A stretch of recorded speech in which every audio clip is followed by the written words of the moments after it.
Hello everyone, and welcome to the Unanswered Questions True Crime Podcast. I have spent hours and hours investigating this. He basically told her that people have been killed. Journalists, independent investigators, people like that disappeared. It frightened her to the bone. There's more to the story than meets the eye. There were rumors of torture and homicide and sexual abuse, all sorts of egregious, horrendous crimes. He was polygraphed 3 times. Each of those 3 showed evasions. His resumes were a skeleton of truth. He was mad at the world, and particularly mad at the government. The study that he commissioned described a fictional terrorist attack. If people have died over this, it means you're getting close to the truth. You don't have to be a conspiracy theorist to say, what the fuck? Hello everyone, and welcome to another episode of my new podcast, Unanswered Questions, where every week we will endeavour to discuss a mysterious unsolved case that has many lingering unanswered questions. So I hope you enjoy, and as always, leave me some feedback on what you think about the show, and rate it as well. Now on to the show. This week we'll be talking about the Yuba County Five. Now, the Yuba County Five were a group of young men from Yuba City, California, with mild intellectual disabilities or psychiatric conditions who attended a college basketball game at California State University, Chico, on the night of February 24th of 1978. 4 of them, Bill Sterling, 29, Jack Huett, 24, Ted Weiher, 32, and Jack Madruga, 30, were later found dead. The 5th, Gary Mathias, 25, has never been found. Several days after their initial disappearance, the group's car, a Mercury Montego, was found abandoned in a remote area of Plumas National Forest in California on a high mountain dirt road that was far out of their way back to Yuba City. Investigators at the time could not determine why the car was abandoned, as it was in good working order and could easily have been pushed out of the snowpack it was in. At that time, no trace of the men was found. After the snow melted in June of 1978, 4 of the men's bodies were found in and near a trailer camp used by backpackers as shelter deep in the forest, some 20 miles or 32 kilometers from the car. Only bones were left of the 3 bodies in the woods, a result of scavenging animals, but one in the trailer, Ted Weiher, had apparently lived for as long as 3 months after the men were last seen, starving to death despite an ample supply of food and heating materials nearby. Weiher was missing his shoes, and investigators also found Mathias' own shoes in the nearby woods, suggesting Mathias also survived for some time beyond the night they were last seen alive. A witness later also came forward, a local man who said he had spent the same night in his own car, a short distance away from where the Montego was found. This witness told police that he had seen and heard people in and around the car that night and twice called for help, only for them to grow silent and turn off their flashlights. This, and the considerable distance from the car to where the bodies were found, has led to suspicions of foul play. Now we're going to get into the background of the Yuba County Five. Now, while he was stationed in West Germany as part of his United States Army service in the early 1970s, Gary Mathias, a native of Yuba City, California, developed drug problems. This eventually led to him being diagnosed with schizophrenia and being psychiatrically discharged. Mathias returned to his parents' home in Yuba City and began treatment at a local mental hospital. While it had been difficult at first, he was nearly arrested twice for assault and often experienced psychotic episodes that landed him in a local Veterans Administration hospital. By 1978, Mathias was being treated on an outpatient basis with stelazine and cogitin, and was considered by his physicians to be one of our sterling success cases, end quote. Mathias supplemented his army disability pay by working in his stepfather's gardening business. Off the job, outside of his family, he was close friends with 4 slightly older men who either had slight intellectual disabilities, Sterling and Huett, or were informally considered slow learners, Weiher and Madruga, also an army veteran. The men lived in Yuba City and nearby Marysville. Like Mathias, each man lived with his parents, all of whom referred to them collectively as the boys. The 5 men's favourite leisure activity was sports. Their families said that when they got together, it was usually to play a game or to watch one. They played basketball together on a team called the Gateway Gators. This team was supported by a local program for people with mental disabilities. On February 25th, the Gators were due to play their first game in a week-long tournament sponsored by the Special Olympics, for which the winners would get a free week in Los Angeles. The 5 men had prepared the night before, some even laying out the uniforms and asking their parents to wake them up on time. They decided to drive to Chico that night to cheer on the UC Davis basketball team in an away game against Chico State. Madruga, the only member of the group besides Mathias who had a driver's license, drove the group 50 miles or 80 kilometers north to Chico in his turquoise and white 1969 Mercury Montego. The men wore only light coats against the cool temperatures in the upper Sacramento Valley at night that time of year. After the Davis team won the game, the group got back in Madruga's car and drove a short distance from the Chico State campus to Bears Market in downtown Chico. There, they bought snacks along with sodas and cartons of milk to drink. It was shortly before the store's 10 p.m. closing time. The clerk later remembered the men because she was annoyed that such a large group had come in and delayed her from beginning the process of closing the store for the night. None of the men were seen alive again after that point. At their homes, some of their parents waited up to make sure they returned. When morning came and they had not, the police were notified.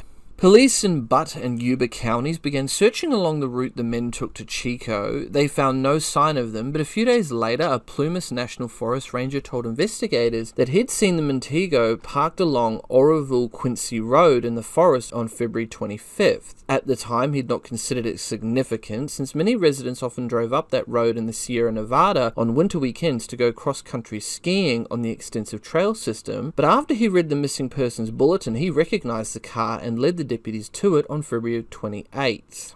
Inside the car was evidence suggesting the men had been inside it between when they were last seen and when it was abandoned. The wrappers and empty cartons and cans they'd purchased in Chico were present, along with programs from the basketball game they had watched and a neatly folded map of California. However, the discovery of the car raised more questions than it answered. One question was its location, some 70 miles or 110 kilometers from Chico, far off any direct route to Yuba City or Marysville. None of the men's families could speculate as to why they might have driven up a long and winding dirt road on a winter night deep into a high elevation remote forest without any extra clothing, and on the night before a basketball game they'd been discussing excitedly for several weeks.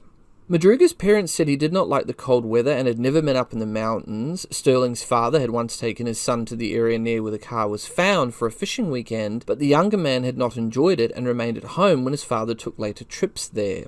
Police could also not figure out why the men had abandoned the car. They'd reached 4,400 feet or 1,300 meters in elevation along the road, about where the snow line was at that time of year, just short of where the road was closed for the winter. The car had become stuck in some snowdrifts, and there was evidence that the men had tried to spin the wheels to get out of it. Police noted that the snow was not so deep that 5 healthy young men would not have been able to push it out. The keys were not present, suggesting at first that the car had been abandoned because it might not have been functioning properly, with the intention of returning later with help. When police hotwired the car, however, the engine started immediately and the fuel gauge indicated that the gas tank was 1/4 full. The mystery deepened after police towed the car back to the station for a more thorough examination. The Montego's undercarriage had no dents, gouges, or even mud scrapes, not even on its low-hanging muffler, despite having been driven a long distance up a mountain road with many bumps and ruts. Either the driver had been extremely careful, or it was someone familiar with the road, a familiarity Madruga was not known to have. His family said that Madruga would not have let someone else drive the car, and the car was unlocked and had a window rolled down when it was found. His family indicated it was unlike him to leave the car so unsecured.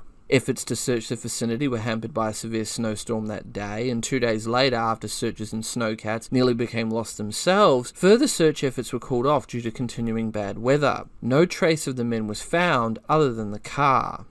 Now we're going to get into some sightings. In response to local media coverage of the case, police received several reports of some or all of the men being sighted after they had left Chico, including some reports of them being seen elsewhere in California or the country. Most of the reports were easily dismissed, but 2 of the sightings stood out. Joseph Scones of Sacramento told police he'd inadvertently wound up spending the night of 24th of February to the 25th of February near where the Montego was found. He'd driven up there where he had a cabin to check the snowpack in advance of a weekend ski trip with his family. At 5:30 p.m, about 150 feet or 46 meters up the road, he too had gotten stuck in the snow. In the process of trying to free it, he realized he was beginning to experience the early symptoms of a heart attack and went in, keeping the engine running to provide heat. 6 hours later, lying in the car and experiencing severe pain, he saw headlights coming up behind him. Looking out, he saw a car parked behind him, headlights on, with a group of people around it, one of which seemed to be a woman holding a baby. He called to them for help, but they stopped talking and turned their headlights out. Later, he saw more lights from behind him, this time flashlights, that also went out when he called to them. He recalled a pickup truck parking 20 feet or 6 meters behind him briefly, and then continuing on down the road. Later, he clarified to police that he could not be sure of that, since at the time he was almost delirious from the pain he was in. After Sean's car ran out of gas in the early morning hours, his pain subsided enough for him to walk 8 miles or 13 kilometers down the road to a lodge, where the manager drove him back home, passing the abandoned Montego at the point where he had recalled hearing the voices originate from. Doctors later confirmed that he had indeed experienced a mild heart attack. Weiher's mother said ignoring someone's pleas for help was not like her son, if indeed he had been present. She recalled how he and Sterling had helped someone they knew get to the hospital after overdosing on Valium. The other notable report was from a woman who worked at a store in the small town of Brownsville, some 30 miles or 48 kilometers from the point where the car had been abandoned, which they would have reached had they continued down the road from where the car had been found. On March 3rd, the woman who saw flyers that had been distributed with the men's pictures and information about the $1,215 or $5,000 in 2021 money reward the families had put up, told deputies that 4 of them had stopped at the store in a red pickup truck 2 days after the disappearance, and the store owner corroborated her account. The woman said she immediately realized that the men were not from the area because of their big eyes and facial expressions. 2 of the men, who she later identified as Huett and Sterling, were in a telephone booth outside the store, while the other 2 went inside. The police said she was a credible witness and they took her account seriously. Additional details came from the store owner, who told investigators that men who he believed to be Weiher and Huett came in and bought burritos, chocolate milk and soft drinks. Weiher's brother told the Los Angeles Times that while driving to Brownsville in a different car in apparent ignorance of the basketball game seemed completely out of character for them. The owner's description of the 2 men's behavior seemed consistent with them, as Weiher would eat anything he could get his hands on and was often accompanied by Huett more than any of the other 4. Hewett's brother said Jack hated using telephones to the point where he would answer calls for Jack whenever he received any from the other men in the group. With evidence not pointing to any other conclusion about what happened the night the 5 men disappeared, police and the families were not ruling out the possibility that they'd met with foul play. The eventual discovery of 4 of the 5 men's bodies seemed to suggest otherwise, but raised even more questions about what had happened that night, and whether at least one of them might have been rescued. On June 4th, with most of the higher elevation snow melted, a group of motorcyclists went to a trailer maintained by the Forest Service at a campsite off the road about 19.4 miles or 31.2 kilometers from where the Montego had been found. The front window of the trailer had been broken. When they opened the door, they were overcome by the odor of what turned out to be a decaying body inside. It was later identified as Weiher's. Searchers returned to Plumas following the road between the trailer and the site of the Montego. The next day, they found remains that were later identified as those of Madruga and Sterling on opposite sides of the road, 11.4 miles or 18.3 kilometers from where the car had been. Madruga's body had been partially consumed by scavenging animals, and only bones remained of Sterling, scattered all over a small area. Autopsies showed that they'd both died of hypothermia. Deputies think that one of them may have given in to the need to sleep that comes with the last stages of hypothermia, while the other stayed by his side and died the same way. 2 days later, as part of one of the other search parties, Jack Hewett's father found his son's backbone under a manzanita bush some 2 miles or 3.2 kilometers northeast of the trailer. His shoes and jeans nearby helped identify the body. The next day, a deputy sheriff found a skull downhill from the bush 300 feet or 91 meters away, confirmed by dental records later to have been Hewett's. His death, too, was attributed to hypothermia. In an area to the northwest of the trailer, roughly a quarter mile or 400 miles from it, searchers found 3 Forest Service blankets and a rusted flashlight by the road. It could not be determined how long these items had been there. Since Mathias had presumably not taken his medication, pictures of him were distributed to mental institutions all over California. However, no trace of him has ever been found. Now we get into the evidence that was found in the trailer. Weiher's body was on a bed with 8 sheets wrapped around it, including the head. The autopsy showed that he had died of a combination of starvation and hypothermia. Weiher had lost nearly half his 200 pounds or 91 kilos. The growth of his beard suggested he'd lived as long as 13 weeks from when he had last shaved. His feet were badly frostbitten, almost gangrenous, and on a table next to the bed were some of Weiher's personal effects, including his wallet with cash, a nickel ring with Ted engraved on it, and a gold necklace he also wore. Also on the table was a gold watch without its crystal, which Weiher's family said was not his, and a partially melted candle. He was wearing a velour shirt and lightweight pants, but his shoes could not be found. Most puzzling to the investigators was how Weiher had come to his fate. No fire had been set in the trailer's fireplace, despite an ample supply of matches and paperback novels to use as kindling. Heavy forestry clothing, which could have kept them in warm, also remained where it had been stored. A dozen sea ration cans from a storage shed outside had been opened and their contents consumed, but a locker in the same shed that held an even greater assortment of dehydrated foods, enough to keep all 5 men fed for a year if that had been necessary, had not been opened. Similarly, another shed nearby held a butane tank with a valve that, had it been opened, would have fed the trailer's heating system. Weiher's family members said that he lacked common sense as a result of his mental disability. For example, he often asked why he should stop at a stop sign, and one night he had to be dragged out of bed while the ceiling of his bedroom was burning in a house fire because he was afraid he would miss his job if he got up. It also seemed that Weiher had not been alone in the trailer and that Mathias and possibly Huett had been there with him. Mathias's tennis sneakers were in the trailer and the sea rations had been opened with a P38 can opener with which only Mathias or Madruga would have been familiar with from their military service. Mathias, his feet perhaps often also swollen from frostbite, could have decided to put Weiher's shoes on instead if he had ventured outside. The sheets all over Weiher's body also suggested that one of the others had been there with him, as his gangrenous feet would have been in too much pain for him to pull them over his body himself.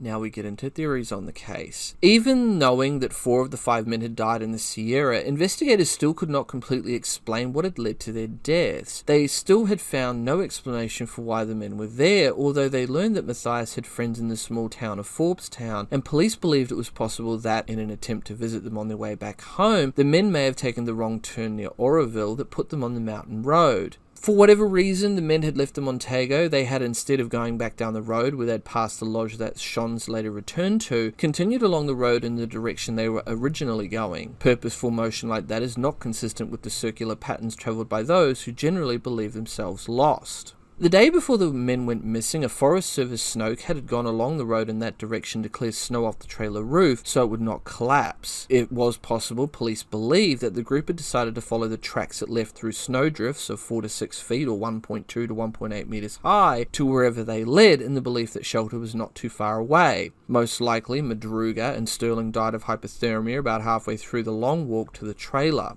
It is assumed that once they found the trailer, the other 3 broke the window to enter. Since it was locked, they may have believed it was private property and may have feared arrest for theft if they used anything else they found there. After Weiher had died, or after the others thought he had died, they may have decided to try to get back to civilization by different ways, such as walking over land. To this day, Gary Mathias has never been found, and this case remains unsolved.